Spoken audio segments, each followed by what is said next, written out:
8 de la mañana, 53 minutos. Abrimos la primera entrevista de la jornada. Recibimos al analista en crimen organizado, Nicolás Centurión, para conocer un poco más, bueno, cómo impacta en el país y en este primer cártel uruguayo, supuestamente, la detención de la esposa de Sebastián Marcet, Yanina García Troche, el asesinato de este hombre en Santana do Livramento.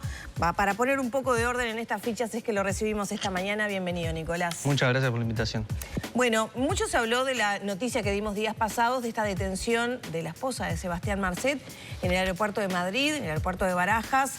Primero se dijo que había sido una operación organizada, después que se entregó, un lugar extraño para entregarse, ¿no? Quería pasar y la detuvieron. ¿Qué valoración tenés vos de este movimiento en este ajedrez que parece, ¿no? Sí, bueno, primeramente resulta extraño también, como vos bien decías, el lugar, la forma de ir con su propio pasaporte, aunque también ir con un pasaporte apócrifo también implicaría otro delito y otra cuestión con la justicia. Desde el lado del Marcet, del audio que se divulgó y se difundió, hay una estrategia supuestamente que ya tienen abogados en España para evitar lo que sería la extradición, porque supuestamente lo que ellos quieren evitar es la extradición a Paraguay. También se le está abriendo otro proceso en Bolivia, se está investigando, obviamente ellos tienen delitos por cumplir pena o por lo menos para rendir cuentas, la pareja, ambos en Bolivia. Incluso ahora se está desarrollando una audiencia que obviamente Marcet no va a asistir en la justicia boliviana.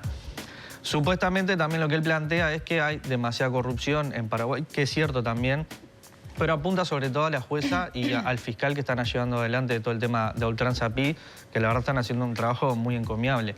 Que siempre estamos en esta cuestión de la victimización, nosotros somos los buenos, ellos son los malos, y eso es lo que ellos lo que quieren evitar es la extradición a Paraguay. Supuestamente hay un plan de que se quede en España. También está, digamos, lo que se planea y lo que pueden conseguir. Claro, pero ¿por qué el gesto de entregarse o bueno, pasar por esa exposición donde era altamente probable que fuera detenida, iba con su propio pasaporte, como tú bien decías? Podría haberse quedado donde están ahora, que supuestamente sería Emiratos Árabes, pero nadie sabe. Yo creo que hay algo más atrás. Obviamente no van a decir todo ni van a mostrar todas las cartas que tiene. Creo que también hay que ver, digamos, hay que ampliar un poco la mirada y ver lo que está pasando alrededor de todo ese clan o esos varios clanes o de ese cártel.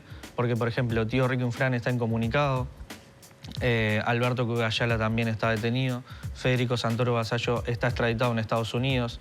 Están condenando en juicio oral y público a Erico Galeano, que es senador, todavía sigue siendo senador en Paraguay, y es el que era el presidente de, si se acuerdan, el Deportivo Capiatá, que era donde le había pagado los $10.000 para usar la 10, que a su vez Yanina García Troche era la presidenta de la empresa Total Cars, que era donde le daban dinero y que auspiciaba a este equipo. O sea, está bastante diezmado el cártel. ¿Qué significa? ¿Se está viendo acorralado Marcet de alguna manera? ¿Está quedando solo, sin fuerzas? Y están en general, porque en Paraguay están perdiendo bastante pie.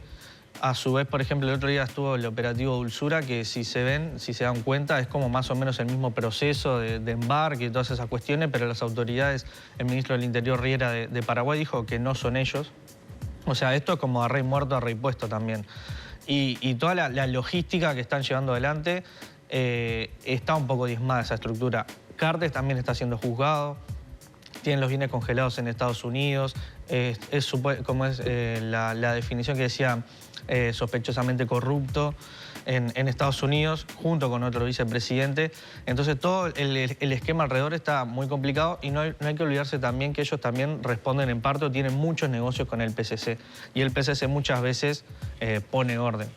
O sea, ahí está, esa era una pregunta que yo te quería hacer. Es que está, digamos, dando sus frutos el trabajo de investigación y prevención de los países que están trabajando en combate al narcotráfico, o es un gesto, digamos, de otros poderes dentro de ese negocio que están ejerciendo sus acciones? Pueden ser ambas porque desde Ultranza Pi en el 2022 fue un golpe grande a la organización y eso hizo que varios, digamos, se tengan que ir. A Bolivia, Marcet, por ejemplo, donde se sentía protegido. Ahora la semana que viene va a ser un año de que se escapó aquella vez que le avisaron, que todavía se sigue sin saber. O sea, no hay imputados ni detenidos por eso, no se sabe. Pero también en su momento en Bolivia, antes de que se escapara, hubo una reunión como de 3 caponarcos y hubo gente brasilera. Incluso lo que se dicen que, si se dan cuenta en las noticias, la guardia de Marcet eran todos brasileros. Eso tiene que ver con que eran todos del PCC. Y se dice que también el corredor que utilizó para salir es lo que usa el PCC para traer la cocaína desde Bolivia hacia Brasil. Y a su vez, obviamente, hay disputas y peleas internas. O sea, no le sirve perder la estructura.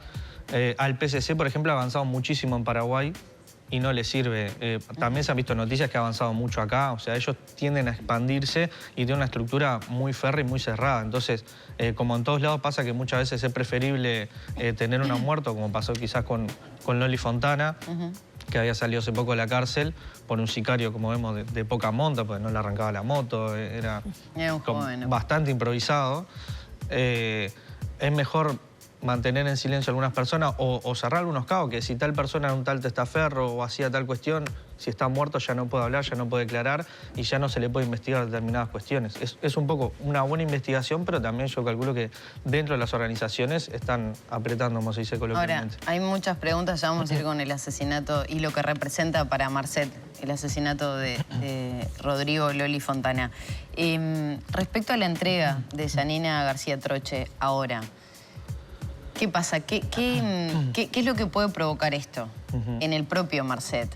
Una estrategia, como dijo, bueno, algunos familiares se han ido entregando ya, ya ha pasado con su cuñado, con un hermano. ¿Qué es lo que pasa? ¿Qué es lo que quiere Marcet con esto también? Porque esto tiene que ser un tema dialogado previamente entre ambos, ¿no? Sí, incluso, por ejemplo, en el audio vieron que plantea que dice le pido perdón, que también, quieran o no, por más que sea la esposa y sea dialogado, es ponerla, digamos, en la justicia y todo lo que ello implica y las cosas que le puede pasar. Bueno, desde la defensa se señala de alguna manera que García Troche no ha generado movimientos con sus empresas en estos últimos tiempos, ¿no? Sí, igual ellos tienen causas abiertas tanto en Paraguay como en Bolivia, desde el tema de la falsificación de identidad hasta lavado de dinero, hasta con el tema de los inmuebles, que hay cosas que no están claras. O sea, hay todo un esquema que no se puede escapar de... Siempre, a ver, está al lado del narcotraficante o de los culpables, de saberse inocente y entender, no, esto no está pasando para bajar las penas. Estaba esto que vos decías de cómo entregar a toda la familia en un momento en un esquema. Yo creo que ellos piensan, o por lo menos Marcet, confían, me parece que aunque diga que son corruptos en Paraguay, me parece que ellos sienten que hay determinada protección en Paraguay, ¿no? Son muy cercanos a la gente de Cartes. Este senador que les decía... Pero Marcet en el fondo pretende que se extradite a Yanina García Troche a Paraguay o que se quede en España. ¿Qué lo beneficiaría a él? La estrategia que dijeron ahora es que se quede en España. Obviamente yo creo que en este caso sería mejor que Yanina García se quede en España, porque obviamente no hay que olvidar también que en Paraguay ellos seguramente tengan cuentas que rendir y tengan enemigos también. Por ejemplo, el PCC tuvo una disputa muy grande con muchísimos asesinatos con el clan Rotela para avanzar en las cárceles de Paraguay, perdón. Entonces, Paraguay no sería tan seguro. Para mí sería una segunda opción en todo caso, que en su momento fue la que se barajó más fuerte para decir, bueno, cuando contaba con determinada protección. ¿Y por qué España diría que no a un pedido de extradición de Paraguay? No habría razón. Hasta el momento todavía hay cuestiones legales, yo no manejo, pero tienen entre 30 y 90 días para expedirse. No habría razón alguna para hacerlo. Sí, lo que dice Marcet en los audios es que ellos ya tienen una estrategia con los abogados para que se quede ahí. O sea, ya habían montado previamente a la entrega contratar un bufete de abogados para hacer eso. O sea, fue entrega lo de Yanina García Troche porque fue lo que de alguna manera se burla en ese audio Marcet, ¿no? Que se ríe, dice estos payasos. Claro. ¿Queda descartado que fue un operativo, digamos, para poder dar con ella? Sí, lo que se dice en realidad es que llega al aeropuerto de Madrid y se comunican con las autoridades de acá de Uruguay y de Paraguay, que estaban justo en los 30 años de la AMIA, y ahí se enteran de eso. Por lo menos desde las fuentes de España que he consultado no había ninguna cuestión previa que digan, sí, estamos investigando, estamos esperando que venga. Resulta extraño. También saltan las alertas, ¿no? O sea, cuando viene esta persona... No vas a entregarte a otro país de Europa más pequeño. Es un aeropuerto uno de los principales aeropuertos de Europa, ¿no? Sí, tal cual. Sí, yo calculo también por un tema de cercanía, incluso hasta del idioma, hasta, bueno, si tenían esto ya pronto, saber que enseguida tienen un abogado para mostrarlo. Obviamente, como les decía, no van a mostrar todas las cartas. Sabemos que muchas veces hay una cuestión de mostrarse de determinada manera, de jugar con las redes. Yo creo que Marcet sabe también jugar con las redes y sabe generar determinados sucesos o acontecimientos que no tienen que ver con lo jurídico, que no tienen que ver con lo penal, pero sí para generar, digamos, un estado de situación, un clima para él plantear determinadas cosas. Como él se saca siempre, por ejemplo, en los videos, es muy cuidadoso, no sé, enfocando al cielo, o sea, no dejando que ningún reflejo se vea nada, él de tapabocas. El primero estuvo ahí, border, ¿no? Porque casi. Se veían los lentes de algunos reflejos. Sí. ¿Por qué ahora? ¿Por qué lo de García Troche ahora? Bueno, yo creo que responde a esto que la estructura del cártel está diezmada. Es eso. Está muy diezmada. O sea, estamos hablando de peces gordos, ¿no? Esta persona, por ejemplo, Erico Galeano, toca muchas esferas, ¿no? Él está con el tema del fútbol, él le alquilaba las avionetas a Marcet y a Infran para traficar la cocaína, le compró a un testaferro de Infran también un inmueble por $1 millón, tenía muchos negocios con la gente del PCC. El hermano de Infran también tenía que ver con cuestiones del fútbol, pero es un pastor evangélico que también está siendo perseguido y había mucho lavado de dinero. O sea, se toca muchas cosas. Es lo que yo comentaba también hace poco, el Parlamento paraguayo votó no investigar todo lo que tiene que ver con las asociaciones de fútbol y con las iglesias. ¿Con qué argumento? No hubo mucho argumento, como por ejemplo Erico Galeano, que tendría que estar preso y le adelantaron lo que sería la asunción para el nuevo mandato que se renovaba. Votó todo el Parlamento paraguayo para que a él le llegara justo la fecha de que tuviera fueros. Él es senador y está teniendo juicio oral y público. Entonces se está tocando mucho. Cartes tiene que ver mucho con las tabacaleras. Erico Galeano tenía negocios con las tabacaleras de Cartes. O sea, estamos hablando de tabacaleras, fútbol, iglesias muy grandes, o sea... Bueno, de ahí que viene este pedido de protección, ¿no?, a los magistrados que están investigando el caso Marcet. Claro. Sí, fue un apriete en vivo, digamos, ¿no? Fue una cuestión de agarrar y decir, bueno, a la jueza y el fiscal que no se metan y que iba hasta por la cabeza de ellos. Yo creo que él entiende que tiene el poder de llegar a hacer eso. Hasta el momento están haciendo un trabajo muy bueno. Ha pasado también de un montón de fiscales que filtraban información.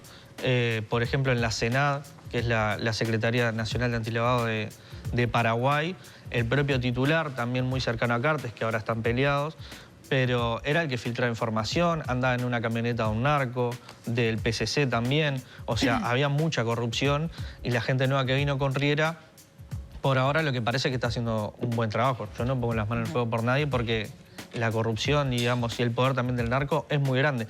Pero sí lo que se ha demostrado es que ha cambiado. Antes tenía como mucha seguridad, mucha protección y ahora también desde el lado de la justicia de Paraguay no hay tanta.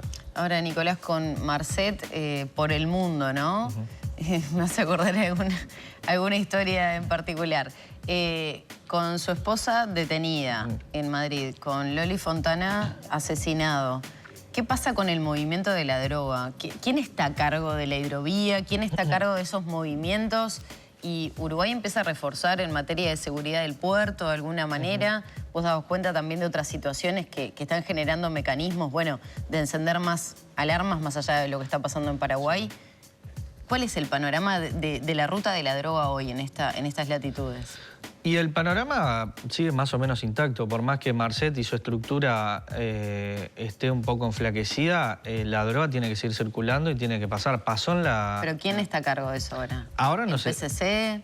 El PCC ¿Otra sigue, organización? sí. A ver, los puntos como un poco neurálgicos siguen siendo México, Colombia, Ecuador. Por algo saltó todo este tema de la violencia grande que hubo, de estos asesinatos que también mataron fiscales, etcétera. Que eso también tiene que ver mucho más con la ruta del Pacífico, porque también mientras más al oriente se va, por eso Marcet estaba cuando lo agarran yendo a Dubái y todo, lo agarran en Dubái, sale miles y miles de dólares el kilo de cocaína, que acá sale cada vez menos. Hace poco les decía este operativo Dulzura, llegaron 4 toneladas, que los encontraron también en en el puerto de Amberes. O sea, sigue siendo Hamburgo, Amberes. Incluso están llegando más al norte, en países escandinavos. En Noruega se hizo el año pasado una incautación histórica también como de 9 toneladas de cocaína. O sea, no importan mucho las personas. Acá quizás nos interesa mucho por el tema que es Marcet, que es uruguayo, que ha sido bastante renombrado, que hacía TikToks y todo. Sí, lo que nos dio quizás el apellido Marcet es darnos cuenta de dónde estábamos metidos, en qué continente, que es uno de los más desiguales, uno de los más violentos, y que estamos muy cerca de la Triple Frontera y la hidrovía, donde pasan un montón de cosas.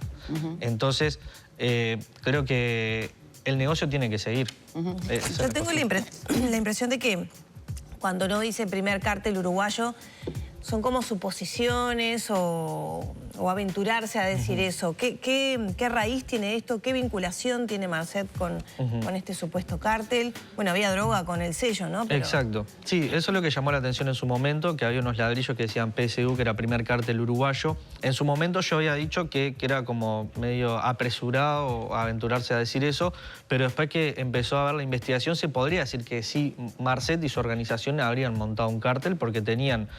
por algo él también se fue a Bolivia, tenía contacto directo con las plantaciones hasta todo el trasiego de llegar hasta Europa o más al oriente. O sea, toda la cadena productiva con el tema de lavar dinero, el agropecuario, desde el fútbol, desde los inmuebles, bueno, obviamente desde el tráfico, de la estructura, todo hacían montar que era un cártel, ¿no?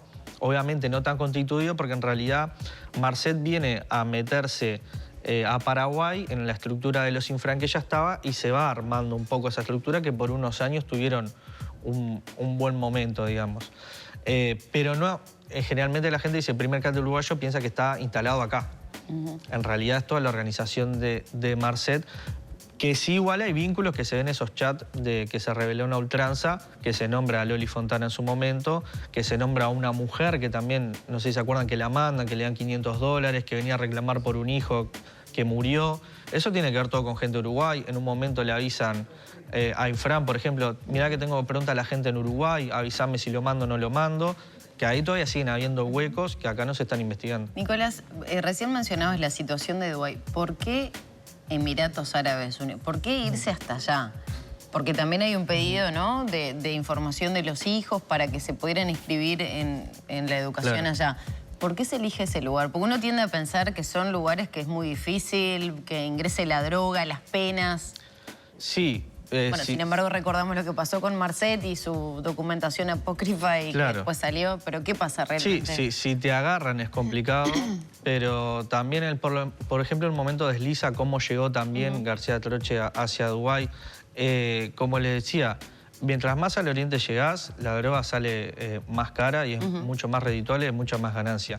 Él estando allá también controlaba gran parte de lo que puede llegar o no, porque sabemos también que en el medio hay muchas manos en el camino, gente que pide más, menos y todo. Él estando allá controlaba mucho más.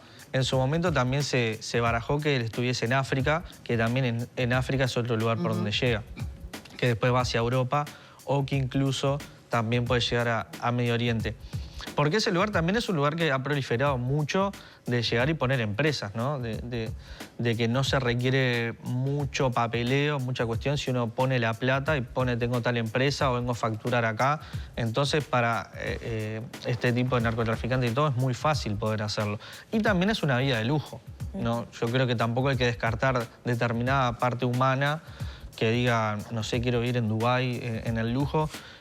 Da cuenta también de cómo se muestran redes sociales, en la fiesta que hizo de aviones, que decía el comandante Marcet y decía Marcet Emirates, que es como lo que se dice de la empresa de aerolínea que es de ahí. Creo que viene un poco por ese lado, son varias cosas que tienen que ver. La última, los escáneres que se instalan en el puerto de Montevideo, esa renovación, ¿podría afectar algo el tránsito por Uruguay? Podría ser en cuanto a que, digamos, conseguir más droga. Esta planificación que tienen los cárteles y que pasan por Uruguay y lo que sale por el puerto de Montevideo, con estas históricas paradojas, ¿no? Con los escáneres que caen, que nunca funcionan, a pesar de las compras, ahora aparentemente sí empiezan a funcionar. ¿Esto cambia algo la estrategia de quienes negocian con la droga en este territorio? Yo creo que ellos están muy atentos a lo que pasa, muchas veces están quizás un paso adelante de las autoridades. Por ejemplo, bueno, en esto, desde la mensajería, un montón de cosas, el narcotráfico en general. No hay que olvidarse también que ellos también tienen mucha conexión con la mafia calabresa, la mafia siciliana, la ñangreta, que son gente que viene hace décadas trabajando y están como siempre un paso adelante. No es un avance, a ver, nunca está de más decir entre 0 escáner y 3 escáneres, obviamente mejor 3 escáneres. También lo que habría que mejorar son el horario donde se trabaja, porque cualquier persona viene y se fija el horario de la aduana o lo que sea, dice, bueno, entre tal y tal hora no hay nadie o hay muy pocas personas, o esas pocas personas que están nunca van a poder. A ver, en ningún puerto del mundo se escanea al 100%, ni sería imposible. Acá aparentemente sí ocurriría, ¿no? Con el ingreso al puerto, sobre todo. Con el ingreso al puerto, pero sería muy difícil. Es un puerto chico, sí, pero no daría todo. Sí es algo importante, es un avance, pero no revestiría tampoco un golpe tan fuerte al narcotráfico. Y si fuese, se busca otro puerto. Esa es la cuestión. Nicolás Centurión, muchas gracias. Gracias a ustedes.